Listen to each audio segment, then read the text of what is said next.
Hello and welcome back to Steve's Retro Loft. Today I'm going to take a look at another month in retro. Following on from December 1982, yep, it's January 1983. So let's see what the news has got in store for us. So here's the review of January 1983, again from Popular Computing Weekly. So what's happened this week, starting from the 6th of Jan? Well, the Spectrum is due to go on sale in America, effectively through Timex. They obviously were successful with their sales of the TS or Timex Sinclair 1000, which was a 2K version of the ZX81. Other stories, Bug Bites is transitioning into retail. So what they're saying here is Bug Bite will, rather than do mail order, they'll concentrate on retail sales only, because let's face it, this is the 1980s and nobody's doing mail order anymore. I mean, that sort of thing would never happen. Let's move on to the actual news itself. So moving on to a little bit more information about the Spectrum and how I think Sinclair are still staying in the US market, obviously looking at selling their flat screen TVs. Those did well. And Timex will now sell the computers, which is always a bit strange. For more exciting news, joysticks from a company called Midwich. Now, Midwich Computers has introduced a range of joysticks compatible with various machines, which obviously, they have to mention the Dragon 32, Acorn, BBC, ZX81 and Spectrum. And obviously the designed to last, I think it's one of those almost analog type joysticks rather than a sort of buttons. It's one of those ones with potentiometers, almost like a flight stick. They never really caught on the Spectrum, I guess because they were quite expensive to sort of buy and use. I mean, £13 and £16 isn't that expensive, but I think I'm not entirely sure how supported they were. Moving on, a new company is formed called Imagine Software, based out of some former employees of Bug Bite. So the new company aims to produce original games, starting with Arcadia for the Spectrum and the VIC-20, with plans for more games released each month. Bug Bite obviously remain unfazed by this competition, I'm not too sure if they all eventually merged into Ocean in the end. Was Bug Bite bought by Imagine, then Imagine eventually went to Ocean? So let's move on. The Young Brain Competition, 1992. Derek Reynolds, a 14-year-old from Newcastle, won for the program designed to help handicapped individuals learn to use computers. And of winners included Rachel Guberman and Lionel Tunn. So I hope they all went on to have a successful career in software engineering. So let's have a look at whatever else is on offer, and some educational software initiatives. It's another story about Dragon. Dragon's entered has plans to enter the education market, but we know the BBC and Sinclair pretty much sort of hoovered all that up. And what else have we got? We've got some high street training is essential. Derek Moon, a managing director of Curry's Microsystems. Curry's? Just called Curry's, was it a division of Curry's, has emphasised the need for specialist staff and after-sales support staff in selling microcomputers to avoid customer dissatisfaction. Now, Curry's will sell microcomputers only in a few stores where they have their specialist locations. Now, while Dixon's are also training staff to enhance their computer selling skills. So, one good this month is something slightly different. Again, I'll look at some adverts, some classic adverts here. Just come a company called the Vic Centre, which is obviously they sell Commodore computers. There we have a VIC-20 for £144.95. What a basic advert. Then we've got another advert for a game called Winged Avenger. That looks rather strange. I can't say I've ever heard of it. It's in fast machine code and it's arcade action. So there you go. And moving on to anybody who's ever shopped at the Buffer Micro Shop will know it's moving to a bigger and better location in Stretton High Street in London. And obviously they sell ZX81 and Spectrum software, so there we go. And some B-bits from Claire's, and I can hardly read it because the writing's too small. So little company selling lots of B-bits. Moving on, what we're going to do this time is going to have a look at a review. Obviously I don't do reviews. But we'll have a look at a review of some Spectrum games. Now, this is a guy called John Scrivens, and he's evaluating whether the latest Spectrum games are a cost-effective substitute for arcade gaming. A friend of his once believed that by purchasing the ZX81, he could save money on arcade games, but he quickly returned to the arcades due to dissatisfaction with the available titles. Now, over 18 months, home computers like the Spectrum have improved significantly. This review, I'm not going to go through it all, explores how these games emulate well, if they emulated well, or do they even surpass the arcade counterparts? They didn't. But focusing on the common themes and gameplay. Now, there's a number of games he lists here. There's a number of sort of Pac-Man type clones, and I think what he's got is he's listed in the little sort of box on the bottom right hand side of the screen. Asteroids, Invaders, Maze Pursuit, 3D Simulation, and anything special. So there's only 3 special titles out there. He's going to have a look at some of the games, and his conclusion is, although many of the games are based on tried and true concepts, innovation is emerging, and the review concludes that while these home computer games show significant improvement, they still do not entirely replace the arcade experience, especially for those who enjoy classics. So yeah, that was the 6th of Jan. Now moving on to the 13th of January, the BBC Buggy. It's a device that I'm sure we all saw at school, or we've seen sort of later on when we may be taking our kids to schools. Basic buggy design seems to have been around for years.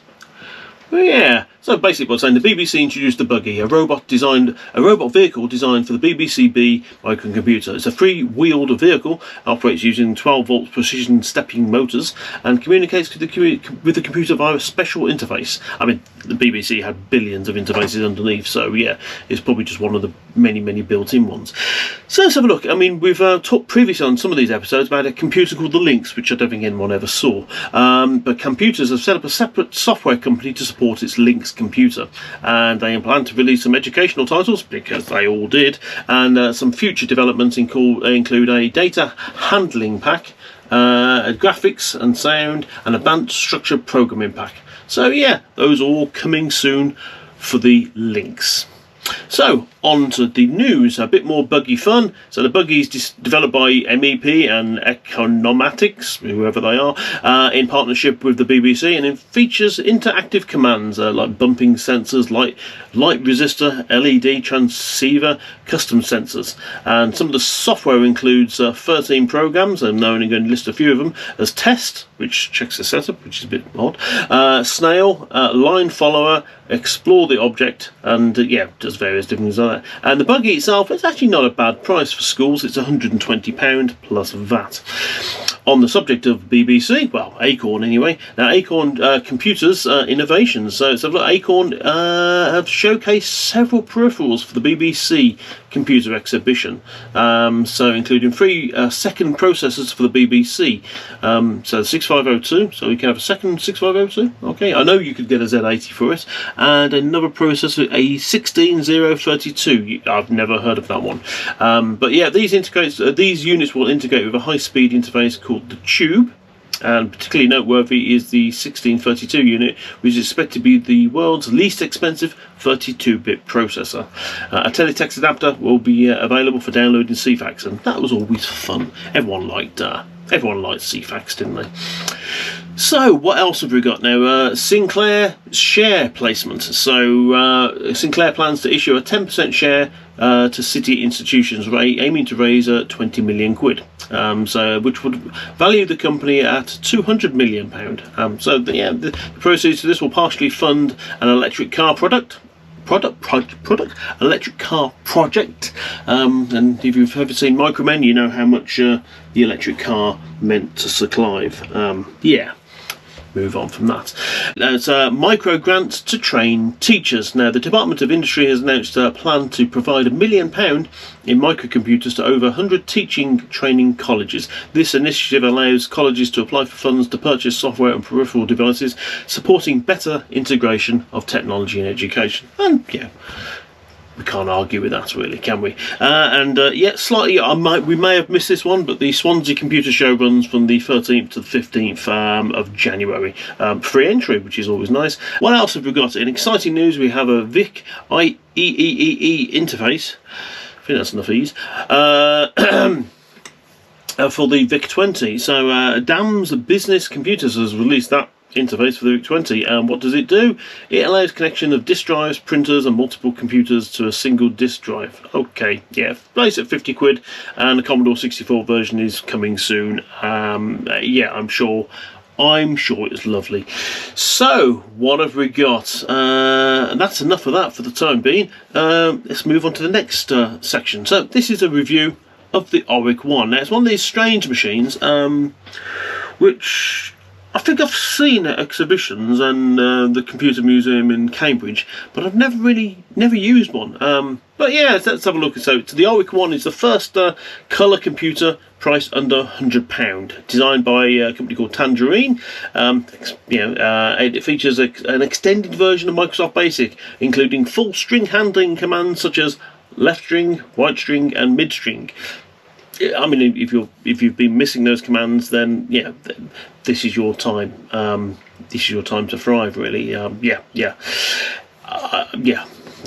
Don't know. I'm not sure how relevant that is, but again, they felt enough to. It's obviously relevant enough to put it in the manual. Well, obviously the manual, apparently according to the next item, lacks an index, but it introduces the users to basics effectively, and a more comprehensive version is coming soon, which is odd, really. So they're releasing it with a manual, but then again, they're going to release another manual later on. Odd. So the key features of the Auric 1 is 6502A processor, 16K ROM, 16K RAM for £99 and 48K RAM for £169.95. Yep. So it's not bad. It seems to be well priced, and it's around about £30 on the 16K version, cheaper than what Sinclair was offering the Spectrum for. Now, for programming, users can program without syntax checking, which may lead to errors being found, but you only find that when you run the program. Error codes are apparently helpful, and there's two programming modes, which are text and high res available. Obviously, the one thing it does lack is the one-touch keywords of the Spectrum, which might make data entry and programming a little bit slower. Although that said, sometimes trying to get used to the various different key combinations to get some of the keys on the Spectrum can be possibly a little bit tedious, especially some of the commands you don't use very often. Obviously, it also comes with a cassette interface and operates at that operates at 2 speeds, which is 300 and 2400 baud. But it apparently lacks the included connection leads, which is a bit daft. The keyboard is a distinctive design with 57 keys. Not sure if distinctive is a good word here. It certainly looks odd. Obviously, there's nothing printed on the keys themselves, and it's printed on the case. But they look like glorified remote control buttons, and I'm not going to knock it too much because that's what the Spectrum is. Now, graphics and sound offers 8 colours and the ability to draw high resolution graphics, and sound is 3 music channels and 1 noise channel, which is allowing for complex sound. So the target audience for the Auric 1 apparently is aimed at both gamers and small business users, and we know small business users probably used it, and it was always gamers, because that's how these things pan out. So moving on, in conclusion, the Auric 1 shows promise for the microcomputer market, but its success will depend heavily on the availability of quality software to support it, with upcoming titles and the better basic functions planned. It could capture significant market interest, they write. It didn't, obviously, but yeah, it was one of those times in the 80s when it seemed to be everyone was making computers.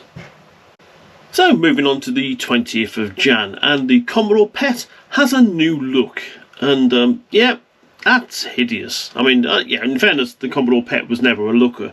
It pretty much had the original model had a look of sort of Cybertruck about it. It was just angular and awful, and this is almost as if it's been melted, and it looks terrible. It looks more like it should be on the set of a 1960s 70s sci-fi series. It looks aside, Commodore has revamped its PET range of microcomputers for the new year.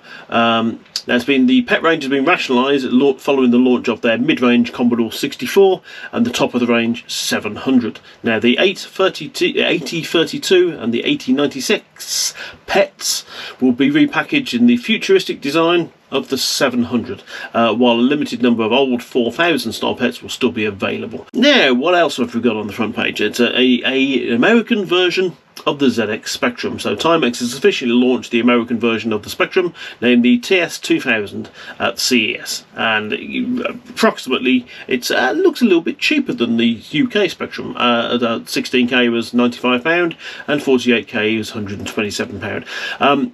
I think probably something to bear in mind, around about the early 80s, it was around $2.50 to the pound.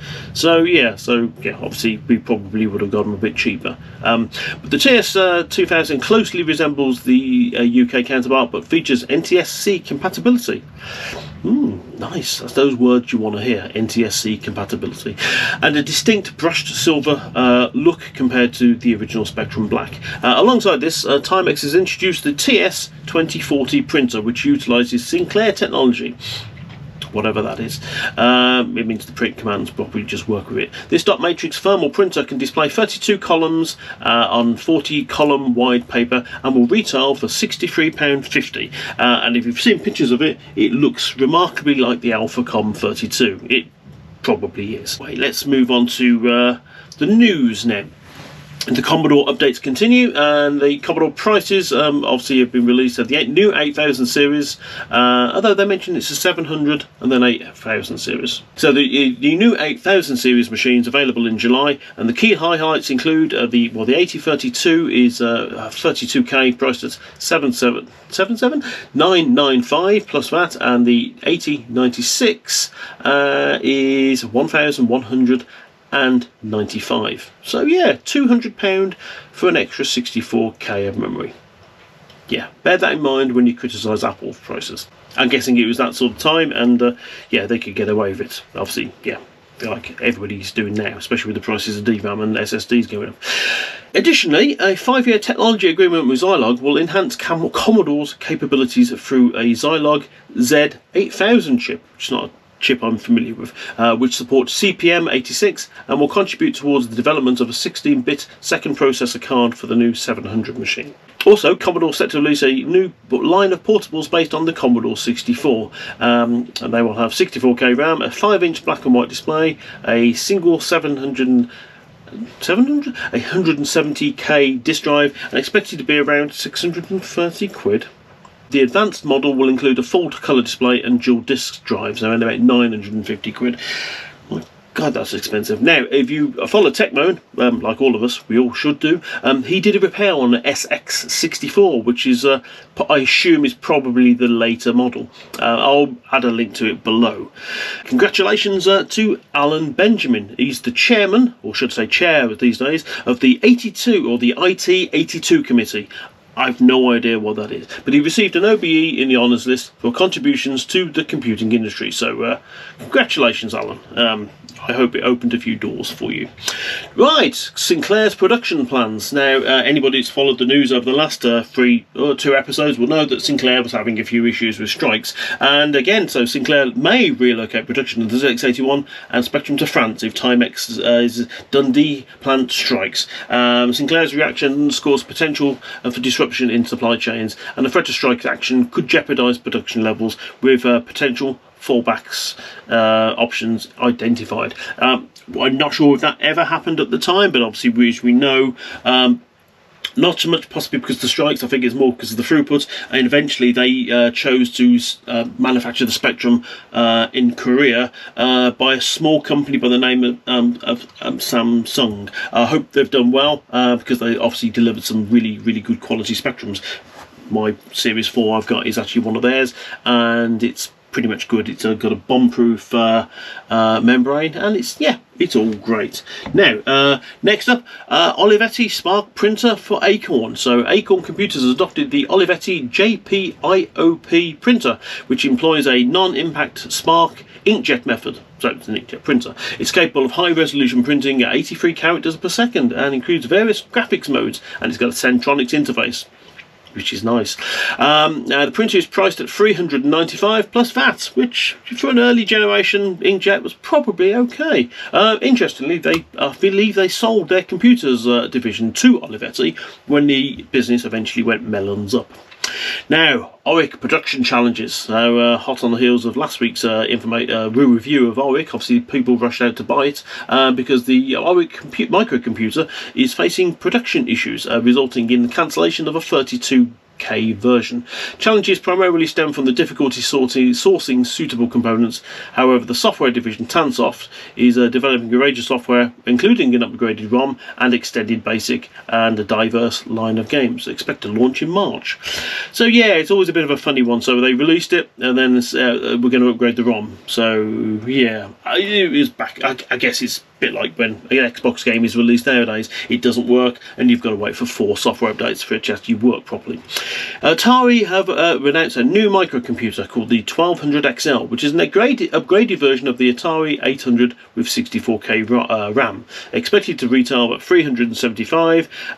Seemed that Atari produced a lot of machines around about that time, and I don't believe many people in the UK bought them. Yeah, moving on. So I'm going to take a look at this week at letters and see what people were sort of writing up to computer magazines about. Now, Jane Granger from Cambridgeshire is concerned that wearing out keys on her VIC-20 while she plays Jelly Monsters.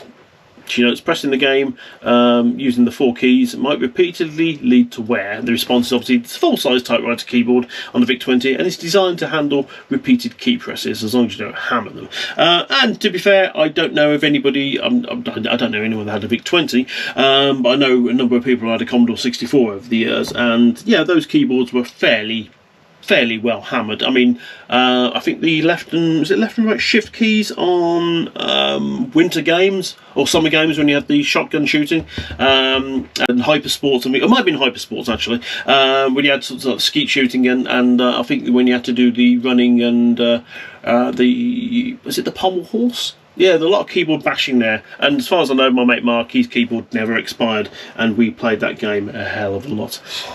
Programmed for retirement. So David Hartley humorously reflects on what retired astronauts might do after NASA, noting they write programs for the Spectrums. I'm not sure if there's any sort of evidence for that. He particularly enjoyed Lunar Lander by Gordon Cooper. I don't know who Gordon Cooper was. I don't know if he worked at NASA, and maybe I need to look back at one of the older magazines just to see the context of that.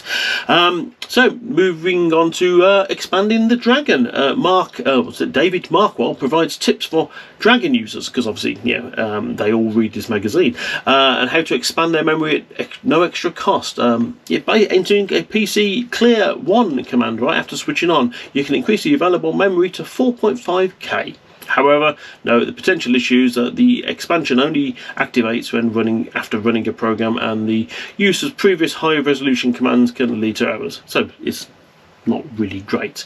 Michael Gill shares a successful method for amplifying sound from the Spectrum using a Philips stack system. So yeah, 200 watts of BP music for your joy. And Mr. Lowe's here is admiring a bug, issues with the in function on the Spectrum relating to keyboard input, and these experiments have yielded unexpected results, consistently returning a value of 191 instead of 255. Thank you. I'm yes, everyone's life's improved by knowing that.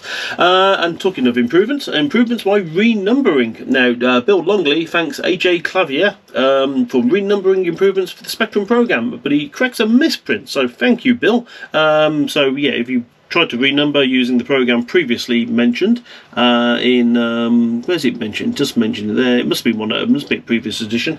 But yeah, there we go. And interestingly, little thing, printing grid for graphics. Andrew Clemingson introduced a simple program designed to Spectrum users' printers, which allows a routine to print a grid, so you can mess around with setting up or creating user-defined graphics.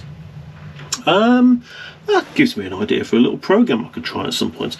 But yeah, I mean, I suppose graph paper, might not be as readily available, and it's not a bad little thing. So yeah.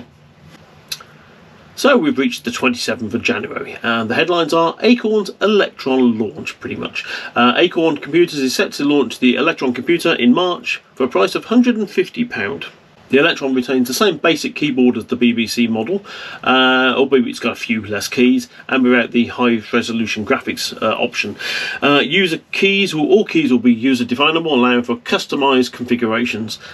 This development aims to offer the BBC computing capabilities at an affordable price, appealing to users of the Spectrum and the Auric One. And there's some Commodore 64 plans. So Commodore has unveiled initial software offerings for the 64. First title, Gore-Tech and the Microchips. It's Make-A-Chip, isn't it, really? Yeah. It's a space adventure teaching simple basic programming. Okay, it's not basic. It's not Make-A-Chip, but it's probably just as bad. Includes 2 cassettes and a 44-page comprehensive teaching book. And it's got some extra basics in. So Simon's basic. I'm not sure why Simon had his own basic, but that's apparently coming up.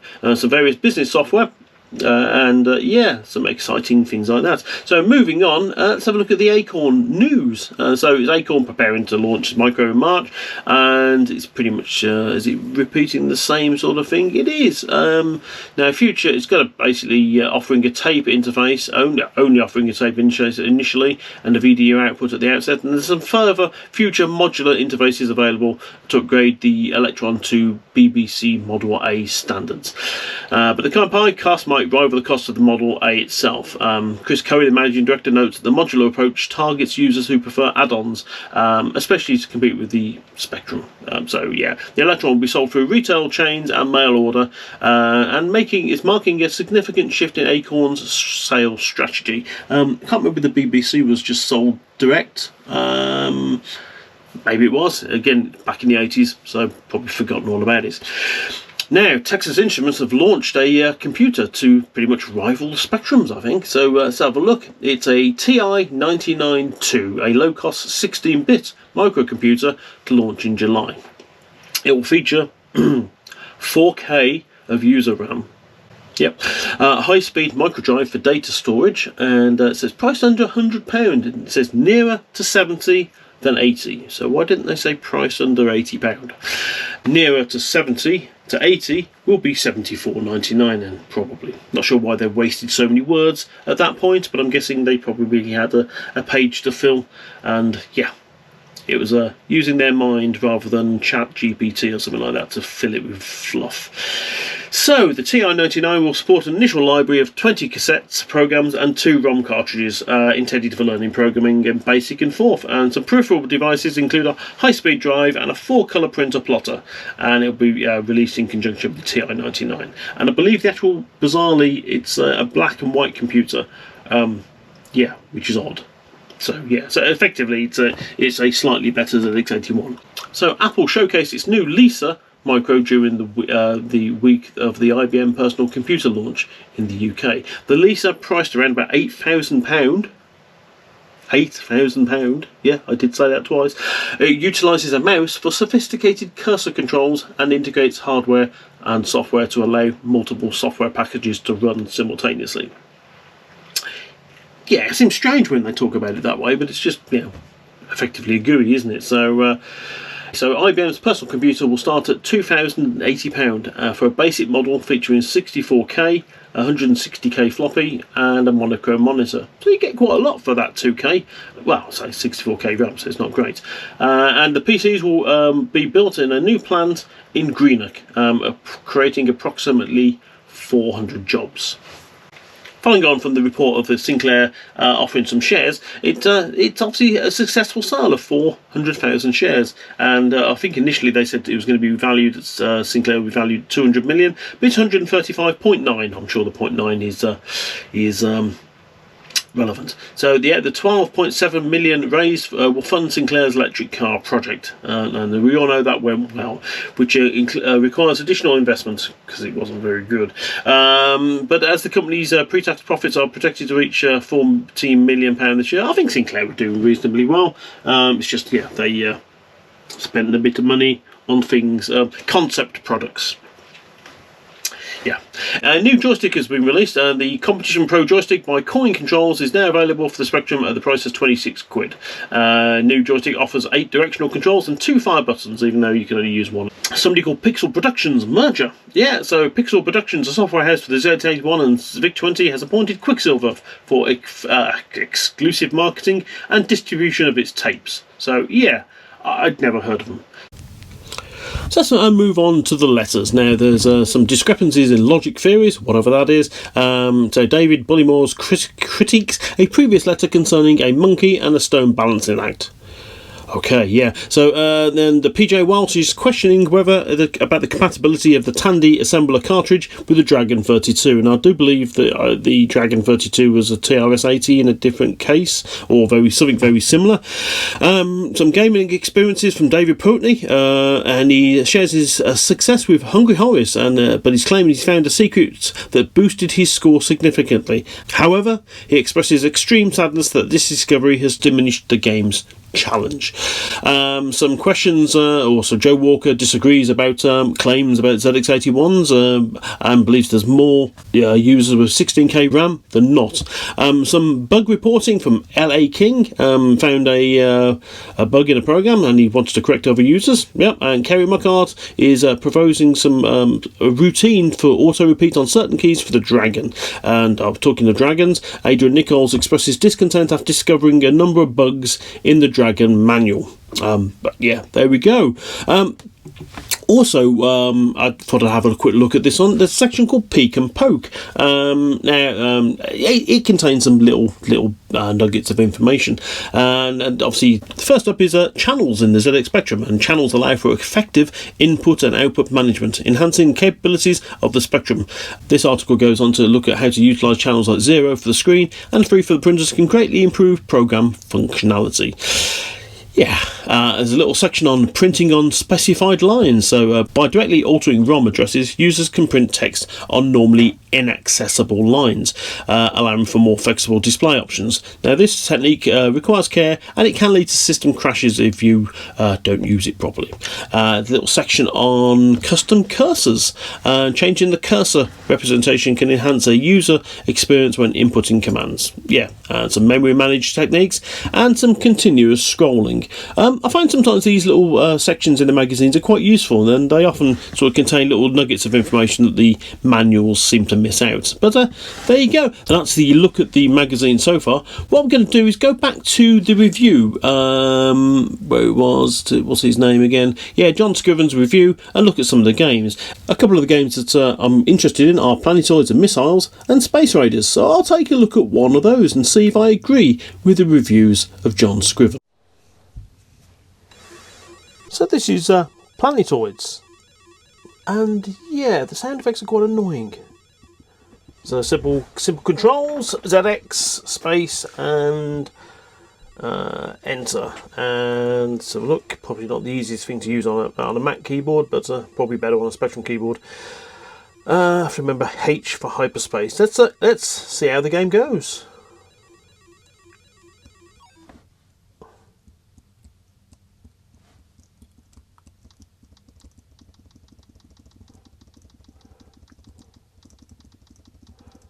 So it's quite simple so far. The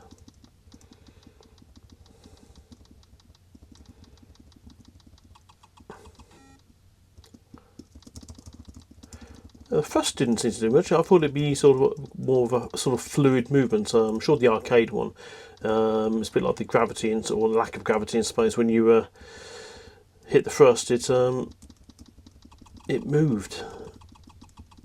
Okay, someone's trying to kill me. Oh, meant to hit space then. Meant to hit fire rather than hyperspace. It's yeah. Oh, yeah. I'm sure the collision detection there wasn't particularly great. Yeah, yeah. Okay, let's try again.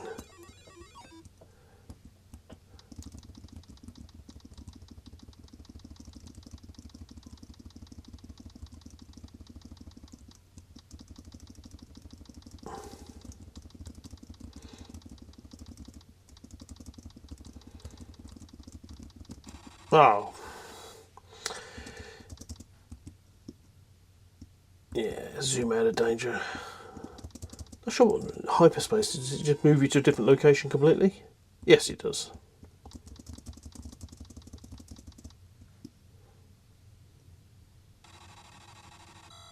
Yeah.